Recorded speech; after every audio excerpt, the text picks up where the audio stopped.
Good morning. This one will be for the boys.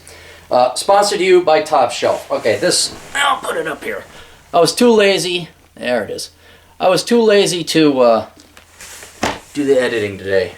So live everybody's focusing on Enjoy the Decline in Worthless. Meanwhile, this book has been there. It's got a little bit of resurgence.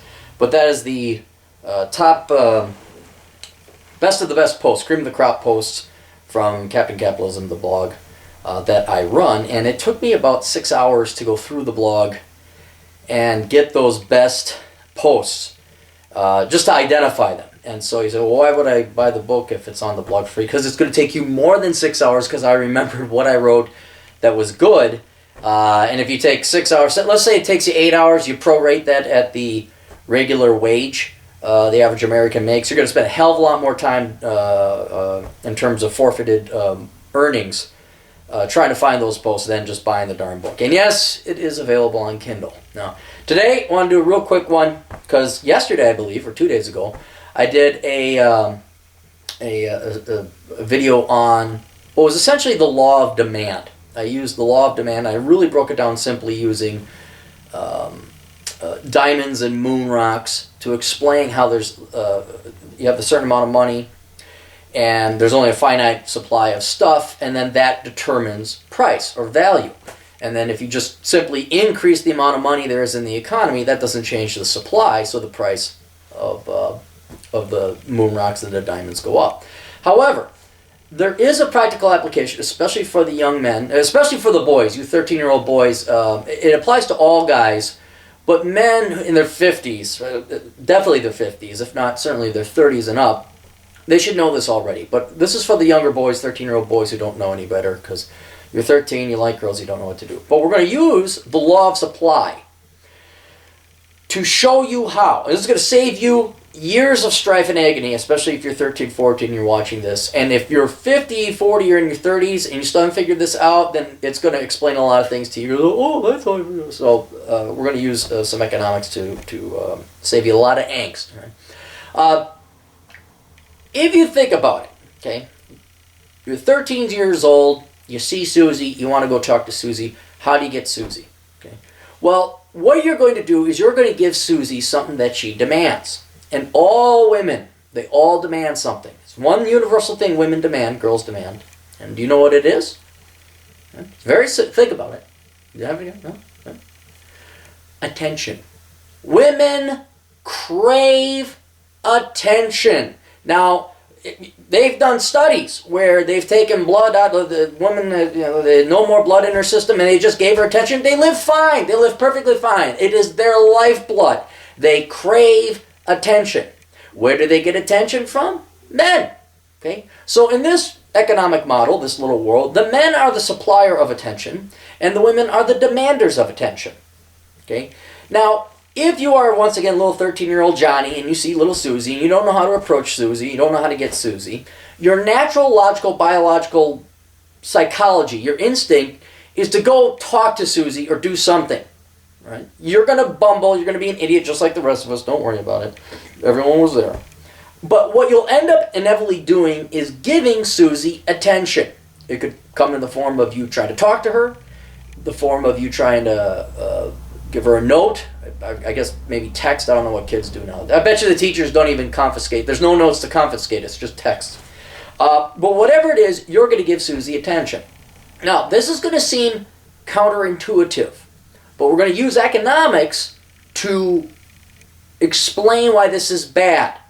So psychologically, you have this compunction, this desire to go give Susie attention, but I'm going to show you why that's the last thing you want to do, using the law of supply. Okay? Now, the law of supply means that the less supply there is, the higher the value or the price it will command, it will get. Again, diamonds are very rare, so there's a very limited supply of diamonds, so the price is very high. And all you do in flooding the market or giving Susie constant attention is you flood the market with attention. You increase the supply, which means your supply isn't worth that much anymore. It's not as valuable. Right? So the worst thing, don't think emotions, don't think heart, don't think brain. Think economics. If you like Susie, the worst thing you can do is constantly go up there and talk to her and ask her things and kick her in the shins and run away, send her texts, whatever, okay? The reason why is that it's common. Your attention is so common now. So if you give her 10 notes over the course of the day, Susie really isn't going to appreciate that 11th note. Whereas if you give her maybe 1 note every 6 months, oh wow, look, Johnny gave me a note. He doesn't do that much. Okay? So you don't want to become that moron flooding Susie with attention. You just kind of meet it out. You limit your supply, and that drives the value of what attention you do give little Susie up. Now there's a key thing here, and this is where it also comes in. Susie also has to demand attention from you. If you're Joe Schmo and you're some idiot and you're a nerd and you're out of shape and you're fat and you're playing Dungeons and Dragons, okay, so there's not going to be any kind of original demand. In other words, every guy can provide a supply of attention, but you have to have something backing that up. It's almost identical to Federal Reserve notes or money. The US dollars, the paper dollars we actually have no value unto themselves. The only reason they had value in the past is because you could redeem them for something of value, gold, silver, whatever else at the Federal Reserve. And today, now it's the production, the economic production behind that dollar that gives it value. Men's attention as a currency has to have also something backing it up, and this is where you got to focus on you. You gotta have Susie want to demand attention from you. That means you got to be good looking. It means you got to be in shape. And more importantly, probably the most important thing, you got to be doing your own thing. You got to be an interesting guy. Right? Now, being in shape, that's simple. Lift weights, work out, run. And if you're not, too bad. This is a requirement. You got to do it. Otherwise, your currency of attention will have no cachet. It will have no pull. It will have nothing backing it up. Right? Being good looking, well, you're kind of born the way you look, but unless you're overweight, most people will look pretty good. And the truth is, most women don't care about facial features as much as they care about strength and physique. Look at Mike Rowe. If you don't know who he is, he's the Ford spokesman. He's a real good, big, buff guy. Not particularly handsome, but Lace would prefer a Mike Rowe over a George Clooney. Of course, the middle-aged women kind of skew that, but just trust me on this. You don't have to be a pretty boy Floyd to do it. You just got to be in shape. Okay, so that's another thing. And then probably the hardest part, more harder than working out, is developing your own brand, developing your own personality. And that means you got to do what you want to do. Not what everybody else wants you to do, not what you think everybody else wants you to do. You do what you want to do. And you excel in those fields. So now, yeah, if you want to play Dungeons and Dragons, go ahead. But you got to be good looking on top of it. That's not going to hurt you. But things like, sports. Here's a perfect example, especially using younger kids. That's kind of what you do to flash your credentials and build up your brand name. Okay, Johnny threw the football really good. All right, fine. That's what's out there. That's what's prevalent. That's what the girls see. Oh, Jimmy hit the ball real good. Okay, fine. But down the road, it's going to be turning into things like, can you work on a motorcycle? Can you drive a motorcycle? Can you dance? Can you build a house? Do you have good construction? Anything. I don't want to focus on things that are kind of prominent or that, girls like guys ride motorcycles. Yes, that's true.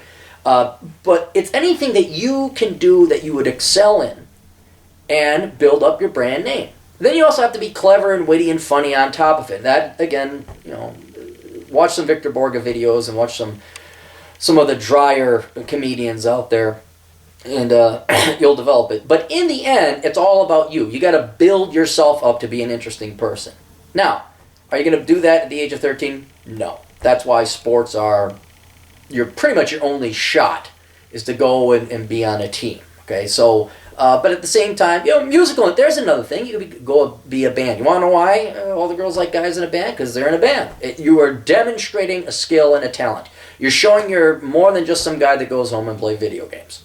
So, but how that translates into the adult world, I don't know, guys. You drive a boat, something, whatever.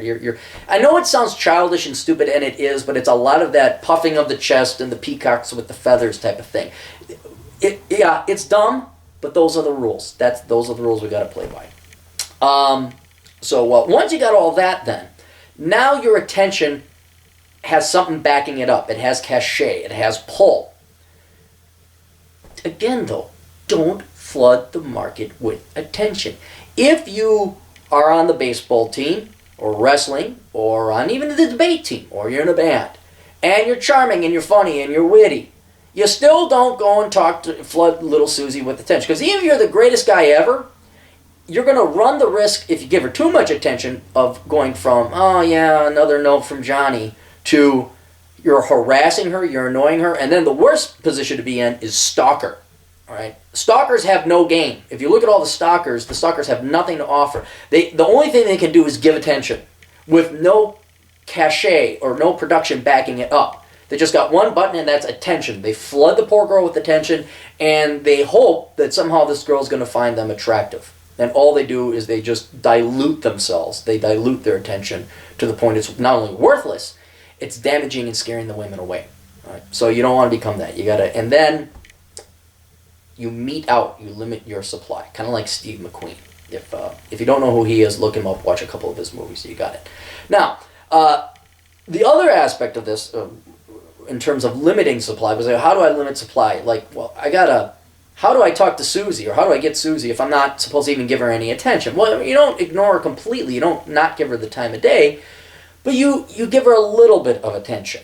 Now, how does this happen? Well, it all depends on the environment and the circumstances of that particular instance. For example, I'll use dancing as a perfect analogy to this. I do the ballroom dancing and salsa dancing that. When I walk in, consider it this way. People don't know me from squat. I walk into a salsa club, they don't know who I am. They don't know I know how to dance. The girls couldn't care less. And I'm not terribly tall or big. You know, I'm okay looking. I'm in shape for my size, but I'm not like Mike Rowe or some guy that walks in and commands just by his looks. And so I usually go dancing with a couple friends of mine, female friends. And the first thing I do is I demonstrate that I have production. I have value behind my attention, my currency of attention. And I do this by dancing right off the bat with one or two of my female friends. This demonstrates to all the girls in that salsa club that, hey, that guy has skill. He's got something backing up his attention. He knows how to dance. Okay? And that's about all you can really do. You can't, until you start talking to the girls, can you demonstrate your knowledge of poetry or whatever your skill set may be. But I cannot go right off the bat, start asking girls to dance. Okay? Because they don't know, one, that I know how to dance, and two, that's attention right off the bat. I'm already giving them attention, asking them for the time of day, asking them to dance. So the first thing you do, you demonstrate. You try and establish some kind of reputation, some kind of brand name.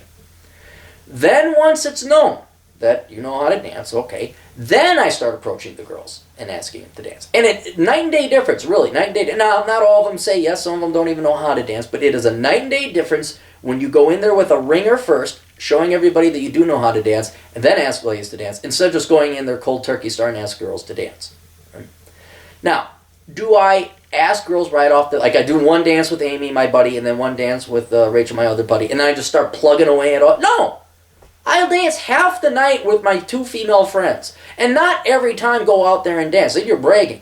Go out there once every 3 or 4 songs. Dance once, then come back off. Once every 3, whatever. Do a crazy dip. Build up that cachet. Build up that reputation.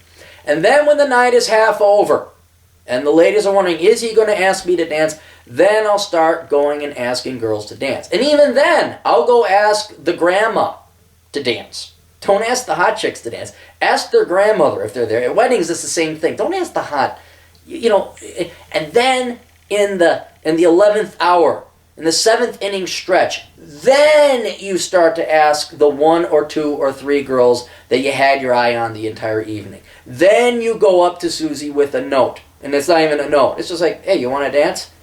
Then it's like, oh, wow, okay, he didn't just come up to me like all the other guys did. Something's different, something's unique about that guy. And then you're going to get the attention. Do you ask Susie to dance again? No. There's a huge patience element to this. You're not going for a quick strike, hey, how you doing, from in a 2-minute conversation, introducing yourself to getting little Susie on a date. This is long term. You got to let it sit and brew and cook like a stew. You ask Susie to dance, and then maybe ask her to dance for the rest of the night. Then you ask someone else to dance. Diversify your portfolio a little bit. Ask 3 girls that you really, maybe another gal, if she was a really good dancer, whatever, you really like her personality, fine, okay, you ask her to dance again. But your goal is not that night to get them to do it. You want to keep your supply limited. Keep it low. Just like OPEC keeps oil production low to increase the price, you're doing the same thing. Then the next weekend, when it's the same thing, you go there again. Oh, there's Susie. And then, oh, hey, you want to dance, right? You got to let it sit and stew and brew. Make them wonder, well, why didn't he should have asked me to dance. Oh, I really enjoyed it. It's the same thing. Now, how that translates into your world, I don't know. I'm just using dancing as an example. But the fundamental principle is the same. It's the economic law of supply. That is what should be your guiding principle. How you execute that law of supply or translate it into your dating world, I don't know. It really depends on you, your skill set, and especially the environment you're in. But if you could take from that, do not flood the market with attention. Do not flood a girl with attention. You will stand. I know it doesn't make a lot of sense emotionally or psychologically or in your heart, but mathematically and economically, it will work. So hopefully that helped you, boys, and trust me, it will. Okay, it will help you, young boys. If you follow this at the age of 13, you're going to save yourselves years of strife trying to figure this stuff out. And hopefully, with my age and my wisdom and my experience, we help figure it out for you. So, toodles.